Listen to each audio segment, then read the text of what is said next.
Welcome to অগ্রগতি Anjana's kitchen and blog. নমস্কার, অগ্রগতি অঞ্জনার কিচেন অ্যান্ড ব্লগে সকলকে জানাই স্বাগত।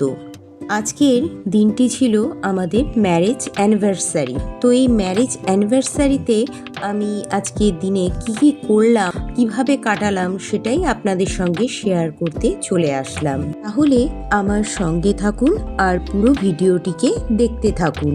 10ই ডিসেম্বর আমার ম্যারেজ অ্যানিভার্সারি, আর এই ম্যারেজ অ্যানিভার্সারি উপলক্ষে আমার হাজব্যান্ড আমাকে একটি ছোট্ট গিফট কিনে দিয়েছিল, আর সেই গিফটটি হলো একটি শাড়ি। তো সেই শাড়ি কিনতে আমি চলে গিয়েছিলাম কাঁচরাপাড়ার মার্কেটে। রানাঘাট মার্কেট আছে ভালো, কিন্তু কাঁচরাপাড়ার মার্কেটকে বলা যায় একটি মিনি ক্যালকাটা, মানে কলকাতার মতনই। কলকাতায় যে নামি দামি বস্ত্র প্রতিষ্ঠানগুলো রয়েছে সেগুলোর ফ্র্যাঞ্চাইজি কিন্তু কাঁচরাপাড়াতে রয়েছে, সেটা আমার শহর রানাঘাটেতে নেই। যদি পুজো পারপাস অথবা বিয়ের কেনাকাটার কথা বলেন তাহলে আমি সাজেস্ট করব কাঁচরাপাড়া মার্কেটের থেকে কেনাকাটা করতে, কারণ এখানে হিউজ কালেকশন, রিজনেবল প্রাইসের মধ্যে আপনার সাধ্যের মধ্যে সমস্ত জিনিস এই কাঁচরাপাড়ার মার্কেটে পেয়ে যাবেন।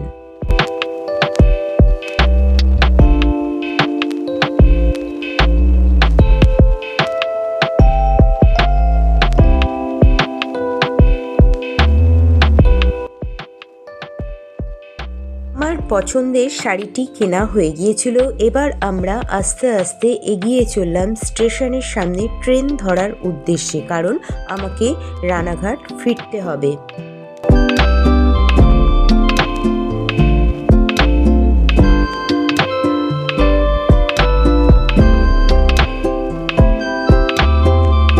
আর বিবাহ বার্ষিকী উপলক্ষে দুপুরের রান্নার মেনুতে ছিল আমার বাগানের লাল শাক বাদাম দিয়ে ভেজেছিলাম, সঙ্গে তৈরি করেছিলাম প্লাস্টিক চাটনি। আর রানাঘাটের যে বিখ্যাত চূর্ণী নদী রয়েছে সেই চূর্ণী নদীর দেশি ট্যাংরা মাছ বাজার থেকে পেয়েছিল, সেই দেশি ট্যাংরা মাছ কিনে এনেছিল, আর আমি সেই দেশি ট্যাংরা মাছ দিয়ে তৈরি করেছিলাম ট্যাংরা মাছের মাছ ঝাল। আর তার সঙ্গে করেছিলাম ইলিশ মাছ দিয়ে একটি নতুন ধরনের রেসিপি। এই রেসিপিটি পরে আমার চ্যানেলে আপলোড করব।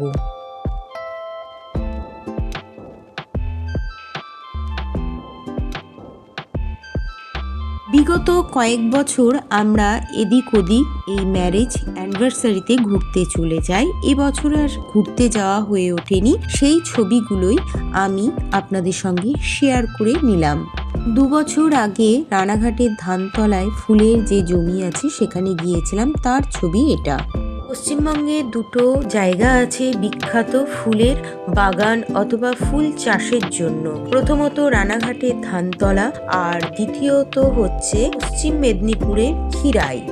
অধিক পরিমাণে ফুল উৎপন্ন হয় এবং সারা বছর এই ফুল কিন্তু বাইরে রপ্তানি করা হয়ে থাকে। তার মধ্যে আমার শহর রানাঘাট, আর সেই রানাঘাটে 2 বছর আগে আমরা এই ফুল দেখতে গিয়েছিলাম ম্যারেজ অ্যানিভার্সারির দিনটিতে। সেখানকার মানুষ ভালোবেসে আমাকে এই ফুলের তোড়াটা তৈরি করে দিয়েছিল। আমরা দাম দিতে চেয়েছিলাম কিন্তু তারা নেয়নি। এখানকার ফুল চাষিরা এরকমই, মানুষ গেলে পরে তাদেরকে কিন্তু এরকম নানান রকম ফুলের জিনিস তৈরি করে উপহার হিসাবেই দিয়ে থাকেন। 2021 সালেতে আমি ম্যারেজ অ্যানিভার্সারি দিন চলে গিয়েছিলাম কলকাতার ইকো পার্ক ঘুরতে।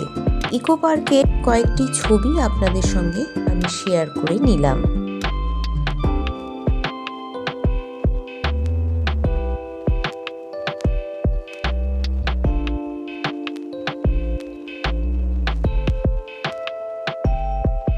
ইকো পার্কটি ঘোরা হয়ে গেলে পাশেই ছিল ওয়াক্স মিউজিয়াম, সেখানেও আমরা ঘুরতে গিয়েছিলাম। এই ওয়াক্স মিউজিয়ামটিতে যারা ঘুরতে গিয়েছেন তারা জানেন যে এখানে সমস্ত মোমের তৈরি মূর্তি রয়েছে নানান সেলিব্রিটিদের নিয়ে। তো এখানকার মূর্তির ছবিগুলো আমি তুলেছিলাম, কিন্তু সব লম্বা করে তোলা হয়েছিল বলে শেয়ার করতে পারলাম না। ওয়াক্স মিউজিয়াম থেকে বেরিয়ে এবার আমরা ইন্ডিয়ান কফি হাউসে ঢুকেছিলাম। এটা একটা হেরিটেজ জায়গা, ইন্ডিয়ান কফি হাউস। এটি একটি বিখ্যাত জায়গা যা আমার বলার প্রয়োজন রাখে না, সকলেই আমরা জানি। সেদিন ম্যারেজ অ্যানিভার্সারির ইভিনিংয়ের কিছুটা সময় আমরা কফি হাউসে কাটিয়েছিলাম। কাপ কফির অর্ডার দিয়েছিলাম আর তার সাথে কিছু স্ন্যাক্স আইটেমের অর্ডার দিয়েছিলাম। স্ন্যাক্স আইটেম এবং কফি খেয়ে আমরা তারপরে আমাদের বাড়ির উদ্দেশ্যে রওনা দিয়েছিলাম।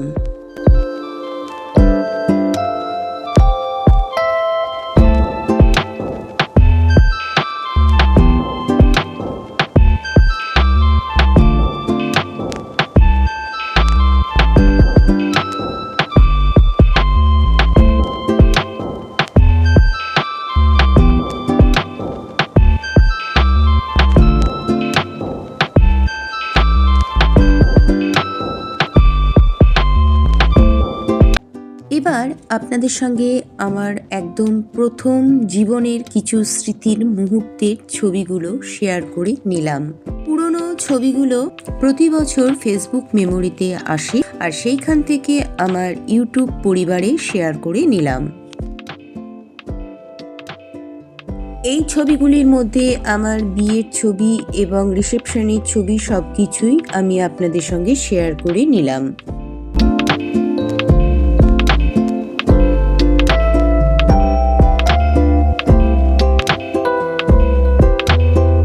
ভালো মন্দ সবকিছু মিলিয়ে মিশিয়ে এই 26টি বছর কিভাবে যেন পার করে দিলাম। সবকিছু শেয়ার করলাম আর আমার বাড়িতে আরো দুটো অবলা ছেলে মেয়ে রয়েছে, তাদেরকে শেয়ার না করলে কি করে চলে, তারাও তো আমার পরিবারের সদস্য, তাই তাদের ভিডিও ফুটেজ এবং ছবিও আপনাদের সাথে আমি শেয়ার করে নিলাম।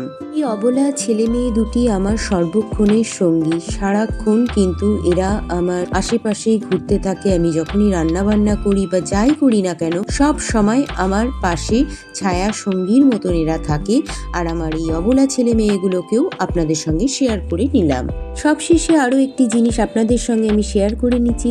এই ঠাকুর মন্দিরের যে ছবিটি, এটি আমার ঠাকুর মন্দিরের ছবি নয়, এটি এক মাসিমা প্রতিদিন গুড মর্নিং উইশ করে তার ঠাকুর পুজো দেওয়ার ছবিগুলো আজকেও দিয়েছিল বিবাহবার্ষিকীর দিন, আর সেই ছবিটিকেও আমি উপহার স্বরূপ আপনাদের সঙ্গে শেয়ার করে নিলাম। তাহলে আজকের এই ম্যারেজ অ্যানিভার্সারির ছোট্ট ব্লগ ভিডিওটি আপনাদের কাছে কেমন লাগলো অবশ্যই কিন্তু কমেন্ট করে জানাবেন। আজকের ভিডিওটি আমি এখানেই শেষ করছি। সকলেই খুব ভালো থাকবেন। এবার আমি টাটা বাই বাই।